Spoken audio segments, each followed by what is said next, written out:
I am now going to go to the topic that you have suggested to me. ICE Detention Center says it's not responsible for staff sexual abuse of detainees. Another day of wasting any time. I've got a lot to say, can't hold it in this time. No filter, I got no filter. ICE has decided, you know what? We are responsible for abducting. We are responsible for detaining. We're going to take on the responsibilities of the police. Okay, we're going to terrorize citizens. Oh my God. We're going to terrorize citizens. We're going to sometimes murder citizens of the United States. But you know what? If somebody sexually assaults someone that we are detaining, we hold absolutely no responsibility for it. We don't care if somebody gets sexually assaulted in one of our facilities. That's not our problem. That's not our business. Very, very interesting way to approach things, isn't it? We murdered a citizen, total immunity. Who cares? Somebody was raped in one of our facilities.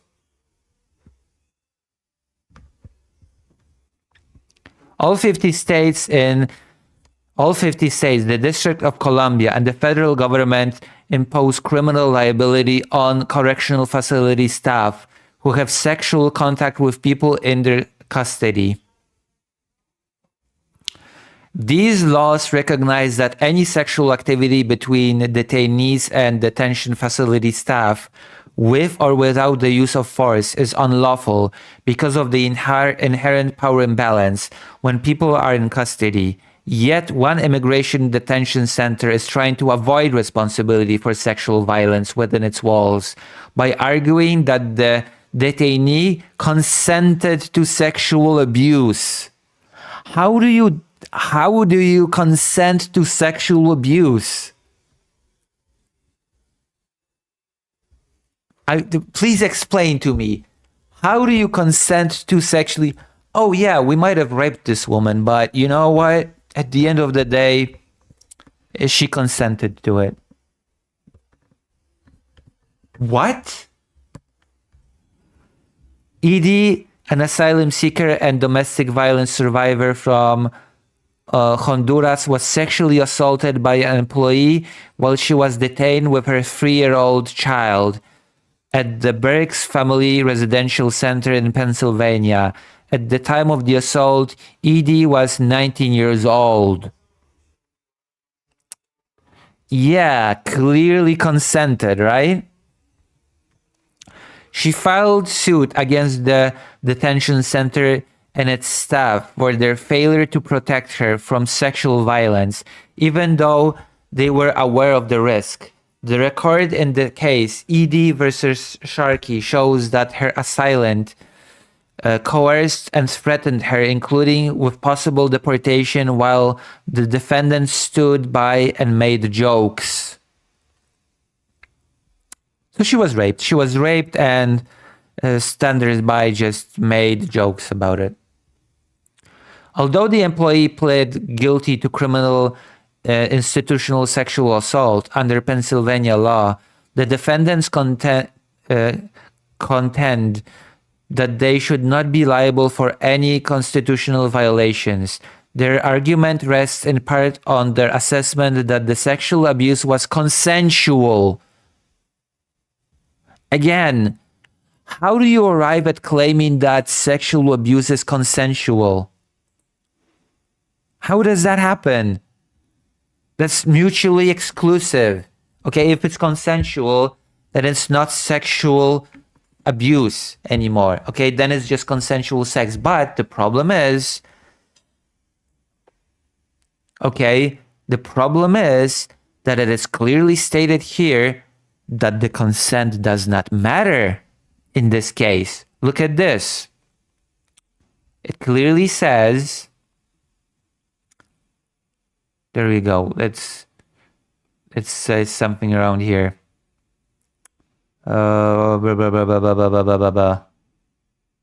Where is it? There you go. These laws recognize that any sexual activity between detainees and detention facility staff, with or without the use of force, is unlawful because of the inherent power imbalance when people are in custody. So it doesn't matter if consent was given, because it is always given under some sort of duress because of the inherent power imbalance. You have the person that is detained and is at the mercy of the people that are detaining them. So even if technically speaking you have consent, you will not know if this consent was forced or influenced by this power imbalance. That is why it is always considered unlawful. So the argument of the sexual abuse being consensual, even though this statement alone is just makes no sense, because if it's abuse, then of course it was not consensual. There's no such thing as consensual sexual abuse. So they argue it was consensual and that they should be held to a different standard because the Berks Family Residential Center is an immigration detention facility rather than a jail or prison. Yeah, but they're still being detained. Like, I don't know if the United States is some different country than Poland, for example, but I've had my run-ins with Border Patrol. I have been taken to a Border Patrol facility, and while in the car of the Border Patrolman that brought me in for questioning to their headquarters, we drove by a immigration detention facility. And do you know what the guy driving the car told me? He told me, yeah, it's called a detention facility, but it's a prison. It's just a prison. It's basically like jail. There's no difference. That is what he told me, very bluntly, very, very directly. The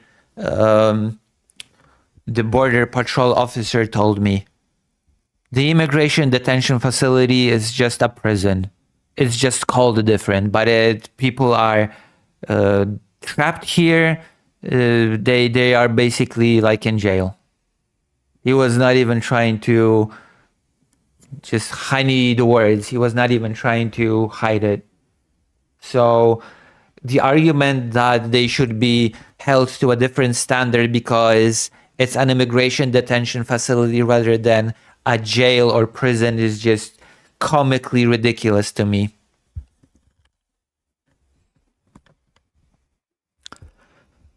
The ACLU of Pennsylvania and partner organizations filed, and yes, Estelle, basically undocumented people have no rights. That is a very accurate statement. The ACLU at the ACLU of Pennsylvania and partner organizations filed an amicus brief this week supporting ED, explaining that officials wield such tremendous control over the lives of those in their custody, including through coercion and exploitation, that consent to sexual contact cannot be freely given in these circumstances. And yeah, of course, I agree with that. Like it's a prison in all but name. Fake Alec Parker says, they're basically saying we're Trump's personal Gestapo, so we should get to go free. Yeah, they are. It's ridiculous. Like we can just terrorize citizens, we can just kill citizens, shoot them dead, and we should also be able to sexually abuse those that we detain because, you know, we should be held to a different standard, you see. We also discuss how sexual violence in custodial settings is a serious and pervasive issue, including in immigration detention. For many years, the ACLU, various advocacy groups, and immigrants themselves have reported on the unsafe conditions in immigration detention, including sexual violence and the retaliation that the detained immigrants face when they decide to come forward with their violations. A recent investigation into sexual abuse in immigration detention found that there were 1,448 allegations of sexual abuse filed with ICE between 2012 and March 2018. In 2017 alone, there were 237 allegations of sexual abuse in immigration detention facilities. And this case presented here is not exactly a complicated case. Like an ICE officer said, let me have sex with you or you will face consequences. You will be deported, or you will, I don't know, you will be abused. I would not be surprised if the ICE officer threatened to do something to the 3-year-old child that the person was with. It's coercion 101. But I guess it's a detention center and not a prison, so that does not count. Plus, if you coerce someone into sex, then it's suddenly, then it becomes consensual. Then that becomes consent, right? If you blackmail someone with deportation and they agree to have sex with you, that's two consensual adults all of a sudden having sex. It makes perfect sense, right? Because like that is not insane at all. That is actually used as an argument in court. Yeah, but she agreed to it, right? She put out for me, so it's all perfectly good, even though it was clear coercion. But who cares? Other reports include a 2014 complaint documenting widespread allegations of sexual harassment at the Cairns County Residential Center, where more than 500 women were detained with their children. In 2017, advocates filed a complaint on behalf of 8 immigrants who recounted their experiences of sexual violence while detained in various ICE detention facilities across the country. I'm actually afraid to even start wondering what kind of child abuse is going on in those detention centers. Like I am kind of tempted to look into it. I refuse to believe that there's no child abuse happening in those detention centers.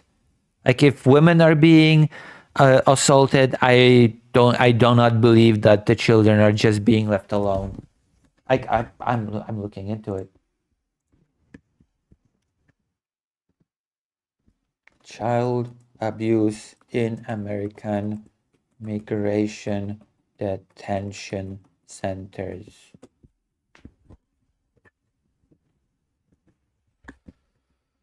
There we go. We're gonna look for some recent article on this.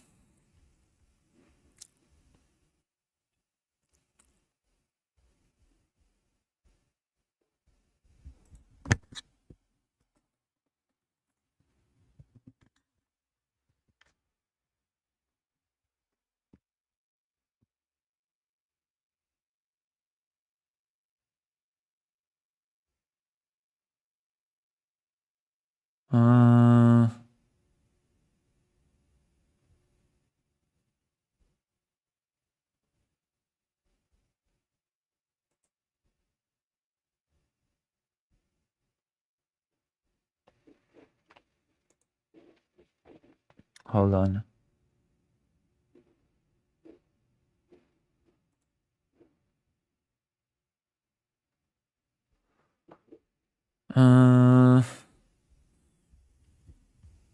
AP leaders will visit immigration facilities housing children. Not sexual abuse per se, but they are facing health risks due to prolonged detention. Envy and Shakespeare went over human rights reports on ICE facilities. Was there any reports on abuse of children? I would not be surprised at all. I would not be surprised by that in the slightest if the children were also abused by ICE officers in those detention centers. Like that would just be zero surprise on my end. The Government Accountability Office reported in 2013 that officials at immigration prisons and jails failed to report 40% of sexual abuse allegations to the ICE headquarters. After looking at 10 different detention centers and analyzing over 70 cases of sexual abuse, researchers found that only 7% of 215 allegations of sexual assault in immigration detention facilities from 2009 to 2013 were substantiated, calling into question the thoroughness of investigations as well as reporting and oversight mechanisms. Sexual violence impacts immigrants across federal agencies that are charged with immigrant detention. Most recently in Arizona, the state's Department of Health Services, which licenses facilities that are used by the U.S. Department of Health and Human Services Office of Refugee Resettlement to detain migrant children, moved to revoke the license of Sovereign Key, a nonprofit contractor that rakes in about $500 million to detain migrant children in facilities across the country. There you go. Speak of the devil, abuse of children. The state moved to revoke the group's license because Southwest Key failed to comply with required employee background checks. So they could just hire abusers to work with children. Brilliant. At least 3 former employees have been arrested for sexually abusing migrant children. Yeah. I just wondered aloud if not just women but also children were abused in those facilities. And there we go. Right away. No background checks, no screening for abusers. At least 3 former employees have been arrested for sexually abusing migrant children. I guess we have our answer now, right? I guess we know. I guess we have learned. One was convicted and one of the facilities was closed down following allegations of staff abusing children. Again, I guess I have found my answer to the question of whether or not those facilities abuse children. Which again, I said I would not be surprised in the slightest. I said that would just, yeah. These are not isolated cases. They clearly show that officials are not doing enough to detect and respond to incidents of sexual abuse in immigration detention. The result is that immigrants are put at serious risk for sexual violence while they are detained. And ICE officers claim that they should be treated special and not face any consequences for that. The Prison Rape Elimination Act was passed by Congress in 2003 to protect against sexual assault in prisons and jails across the country. It took the Department of Homeland Security until 2014 to finalize regulations implementing PREA. Even with the regulations in place, DHS PREA standards do not protect immigrants in all detention facilities because the agency has taken the position that those requirements can only apply when the agency enters into new contracts or renews or modifies old ones. Yeah, let's look for loopholes as to why people should be sexually assaulted in immigration detention facilities. Let's just look for ways to make the anti-rape laws not apply to us. Brilliant. Other than meaningfully addressing these endemic problems in immigration detention, the Trump administration continues to aggressively target immigrants and asylum seekers by stripping away legal protections, ramping up enforcement, and expanding immigration detention. ED's case highlights the real need for greater protections against sexual abuse and more robust oversight and accountability measures in immigration detention, not less. Which brings me to, you know what? we should all be internationally protesting against ICE. If we care about what's happening in the United States, we should all be in solidarity, just push and push and push against ICE. Protest as much as we can, because ICE just feels like it can do whatever it wants. Murder citizens, rape people, rape anybody from women to children, murder people that are just trying to drive away in their cars. Who cares? ICE can do whatever it wants. It has the absolute immunity, quote unquote. It's basically Trump's private police force without being police. Even technically speaking, the only thing that ICE should be able to do is to check if somebody is documented or not. That's it. But no, now ICE is being able to detain citizens, to arrest citizens somehow, I guess, shoot citizens to death and not face any consequences, and sexually assault people in immigrant detention facilities, because that is what makes America great again. Having a secret police force, it is not so secret, it acts pretty much in the open.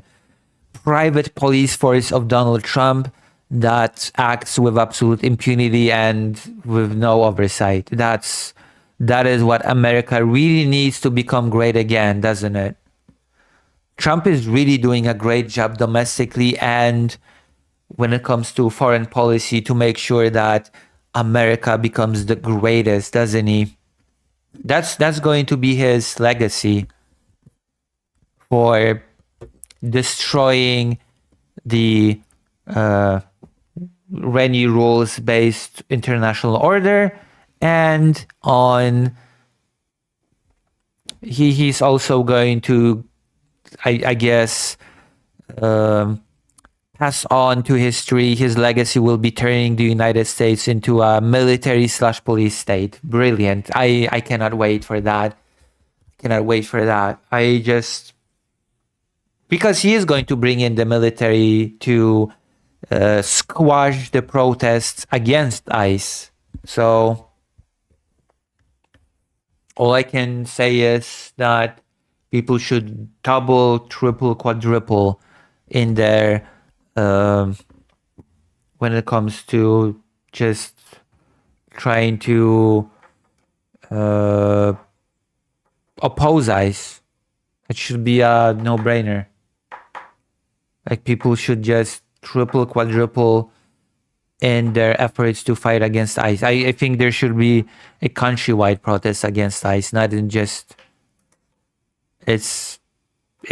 we're screwed. We are all screwed internationally, but also the US citizens are screwed domestically. The moment when ICE officers start saying, an ICE officer says, I might have raped this person, but it was consensual, and besides, I should be treated special. And that is where I will end it. And that is where I will end this coverage.